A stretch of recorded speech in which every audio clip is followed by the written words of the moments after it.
जय हिंद दोस्तों। आप पुरानी गाड़ी खरीद रहे हैं या फिर पुरानी गाड़ी बेच रहे हैं, चाहे बाइक हो, कार हो, किसी प्रकार का वाहन हो, कमर्शियल हो, प्राइवेट हो, कुछ भी खरीद बेच कर रहे हैं तो आपको बहुत बड़ी सावधानी बरतनी चाहिए। सबसे पहले मैं बेचने वालों के लिए बता रहा हूं, उसके बाद खरीदने वालों के लिए बताऊंगा, दोनों के लिए बताऊंगा। क्योंकि मेरा भी हाल ही में एक क्लाइंट है, इस चक्कर में बुरी तरीके से फंस गया। मैं बता नहीं सकता कि क्या क्या मुसीबत का सामना उसको करना पड़ा। हालांकि मैंने उसे बहुत हद तक उसका मुसीबत कम कर दिया, लेकिन आप मुसीबत में ना पड़े, आपको पैसे खर्च ना हो, आपको कोर्ट कचहरी का चक्कर ना लगाना पड़े, आपको जेल ना जाना पड़े, इसीलिए आपको सावधानी बरतना बहुत जरूरी है। देखिए बताता हूं, कोई भी गाड़ी आप जब बेचते हैं, अब मेरे क्लाइंट ने क्या किया था, वो क्या किया था कि गाड़ी उसने बेचा था, अपनी 4 व्हीलर गाड़ी बेचा था। ये 2 व्हीलर पर भी लागू होता है, लेकिन 4 व्हीलर गाड़ी बेचा था, मैं बता रहा हूं।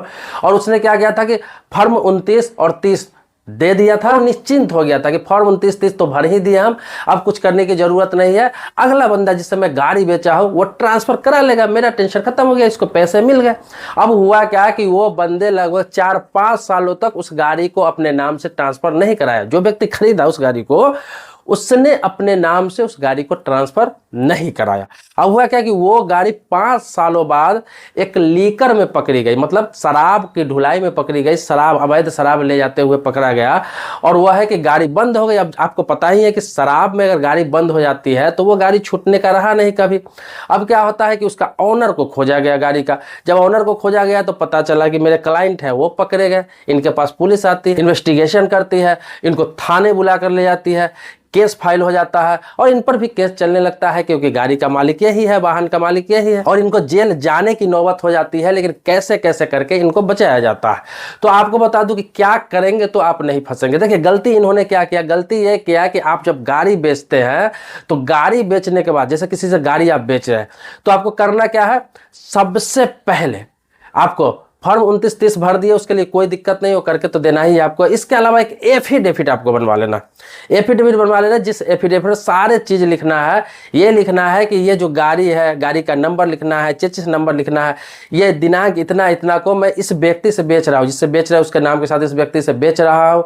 आज के बाद ये गाड़ी उनकी है। इस गाड़ी से किसी प्रकार का कोई कांड होता है, कोई घटना होता है, कोई हादसा होता है, किसी का एक्सीडेंट होता है, कुछ भी होता है, आज से मेरी कोई जिम्मेवारी नहीं रहेगी, क्योंकि आज से ये गाड़ी मेरी नहीं है। ये सारा मजमून वगैरह लिख के गाड़ी जिससे बेच रहे उससे सिग्नेचर करा ले, खुद सिग्नेचर करे, मतलब क्रेता विक्रेता दोनों हो गया। और उस पर कम से कम 2 से 3 विटनेस का सिग्नेचर करा ले, जिसे गवाह कहते हैं। ये हो गया। इसके अलावा भी बता रहा हूँ, इसके अलावा जिससे आप गाड़ी बेच रहे हैं, वाहन बेच रहे हैं, उसका आप आधार कार्ड जरूर ले लें। इसके अलावा उसका एक पासपोर्ट साइज फोटो जरूर ले लें। ये सब जरूर कर ले। अब क्या है कि आपने गाड़ी बेच दिया, उसको बेच दिया, आप वेट करेंगे, ज्यादा नहीं, मैक्सिमम 3 महीना आपको वेट करना है, इससे ज्यादा वेट नहीं करना है। क्योंकि सारा पेपर आपने उसको दे दिया, जब इंश्योरेंस आपने दे दिया उसको, जब आरसी आपने दे दिया, गाड़ी दे दिया उसको, उससे पैसे आपने ले लिया, एफिडेविट करा लिया, सब कुछ करा लिया, फिर भी वो ट्रांसफर गाड़ी नहीं करा रहा है, तो 3 महीना आपको वेट करना है। क्योंकि तत्काल होता है तो उसमें कोई घटना भी होती है, हादसा भी होता है, तो आपके पास एफिडेविट काम करता है कि चलो मैंने इस गाड़ी को बेच दिया। लेकिन अगर 3 महीना तक वो प्रोसेस में नहीं जा रहा है ट्रांसफर कराने का, या ट्रांसफर नहीं करा रहा है, तो आपको क्या करना है कि आरटीओ में आपको एक लेटर देना है। आरटीओ में आपको बाय पोस्ट भी भेज सकते हैं, खुद जाकर जमा कर सकते हैं। पूरा एक एप्लीकेशन लिख के उसके आईडी के साथ में, जो आप एफिडेविट बना रखे हैं उसके साथ में, जो सेल लेटर आपने फॉर्म 29-30 भर के दिया उसके कॉपी के साथ में, आपको आरटीओ के एड्रेस पर बाय पोस्ट भेज देना है, जिसके बदले आपको रिसिप्ट मिलेगा। और जो आप पेपर भेज रहे हैं उसका भी फोटोकॉपी अपने पास आप रखेंगे। वहाँ उसके आईडी के साथ में, सारे प्रूफ के साथ में आप वहाँ पर भेज देंगे, तो वहाँ पे ये कंफर्म हो जाएगा कि आपने गाड़ी बेच रखा है। आवेदन में आपको यही लिखना है कि इस गाड़ी को मैं दिनांक इतने इतने तारीख को बेच चुका हूं, इस व्यक्ति से बेच चुका हूं जिससे आपने बेचा है। और सारा चीज लिख के आप क्या करेंगे कि आरटीओ में आप भेज देंगे, या फिर आरटीओ में जाके आप काउंटर पर मे आई हेल्प यू का काउंटर होता है, वहां पर जानकारी ले सकते हैं कि मैंने गाड़ी बेची है और अगले बंदे ने 3 महीना, 4 महीने या 6 महीने से ट्रांसफर नहीं कराया है, मुझे क्या करना चाहिए। तो वहां पर भी ऑप्शन होता है कि एप्लीकेशन लिख के आप वहां पे जमा कर सकते हैं, उसके आईडी के साथ सबमिट कर सकते हैं कि यह गाड़ी मैं बेच चुका हूं। उसके बाद उस गाड़ी से किसी प्रकार का हादसा होता है, कोई अवैध काम का पकड़ा जाता है, या फिर उस पर शराब दारू पकड़ा जाता है, या फिर किसी प्रकार का किसी एक्सीडेंट हो जाता है, वो जिसके आपने गाड़ी बेचा उसकी जिम्मेवारी होगी।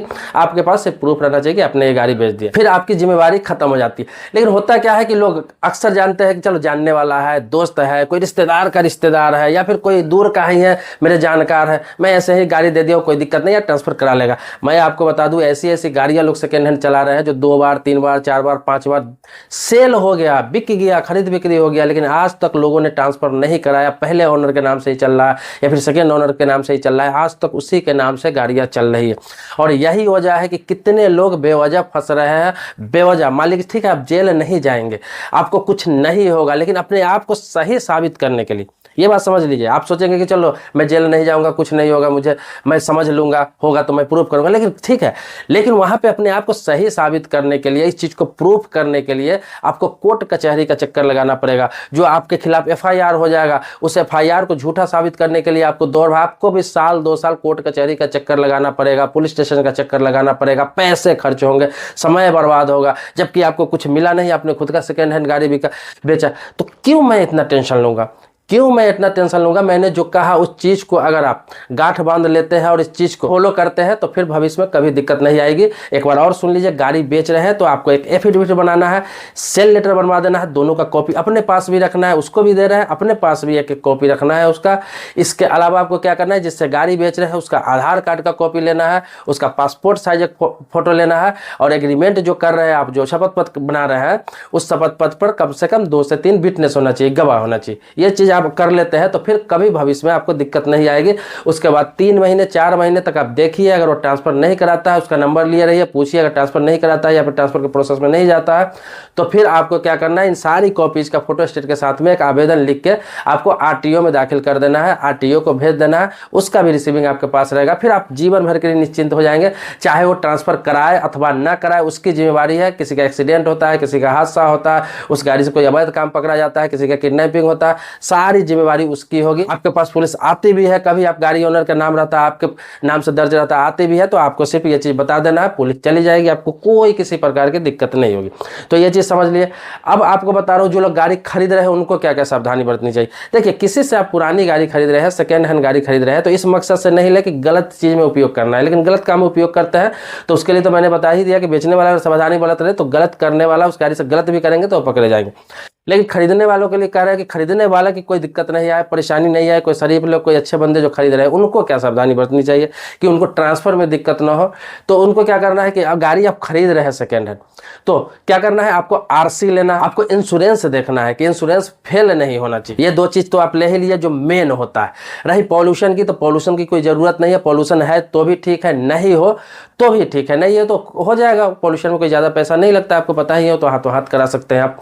तो ये 2 चीज, इंश्योरेंस और RC जरूर देख ले और जरूर ले ले। इसके अलावा आप जिससे गाड़ी खरीद रहे हैं आप भी उसका आधार का कॉपी ले, इसके अलावा आप भी उससे फोटो ले, उससे सेल लेटर बनवा ले जो फॉर्म 2930 होता है। इसके अलावा आप एक एफिडेविट बनवा ले। तो ये क्या है, आप भी एफिडेविट का कॉपी रख लो। मैंने बताया कि बेचने वालों को करना चाहिए, वो एफिडेविट की कॉपी एक आपके अपने पास भी रखना चाहिए।